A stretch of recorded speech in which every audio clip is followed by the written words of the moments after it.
আসসালামু আলাইকুম সুপ্রিয় বন্ধুগণ।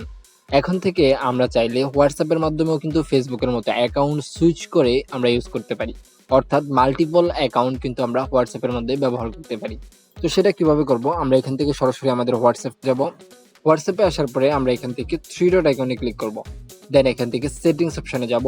সেটিংস অপশনে আসার পরে আমরা এখান থেকে দেখতে পাচ্ছি একটি কিউআর কোড এবং একটা অ্যারো চিহ্ন রয়েছে। এই অ্যারো চিহ্নটিতে ক্লিক করব।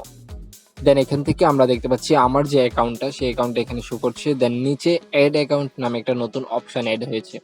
আমরা এখান থেকে এড অ্যাকাউন্ট অপশনটিতে ক্লিক করব।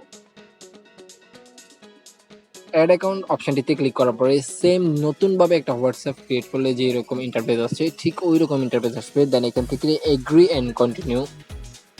দেন এখান থেকে আপনি আপনার নাম্বারটাকে সিলেক্ট করে দিবেন। আপনার নাম্বারটা দেওয়া হয়ে গেলে আপনি এখান থেকে নেক্সট অপশনটিতে ক্লিক করবেন। নেক্সট অপশনে ক্লিক করার পরে আমরা এখান থেকে ইয়েস অপশনটিতে ক্লিক করে দেব। দেন এখান থেকে অটোমেটিক্যালি এখান থেকে আমরা চাইলে সেম আমরা করতে পারি। সেজন্য আমরা verify another way or continue দুটো অপশনের মাধ্যমে করতে পারি। সো আমি এখান থেকে কন্টিনিউ দিয়ে দিচ্ছি। দেন অ্যালাউ। সেক্ষেত্রে আমাদেরকে অনেক কিছুই করতে হবে না। আগের যে হোয়াটসঅ্যাপ রয়েছে সেটার সাথে একটা ভেরিফাই হয়ে যাবে। দেখতে পাচ্ছেন আমার ভেরিফাইটা কিন্তু কমপ্লিট। দেন এখান থেকে আবার আমরা চাইলে আমাদের মতো করে এখানে একটা নাম দিতে পারি।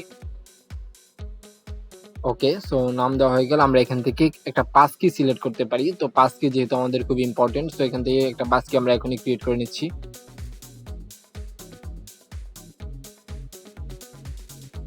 পাস কিটা আপনি যে কোনো মাধ্যমে করতে পারেন। পাস কি ক্রিয়েট করা হয়ে গেলে আমাদের অ্যাকাউন্টটা কিন্তু ক্রিয়েট করা কমপ্লিট।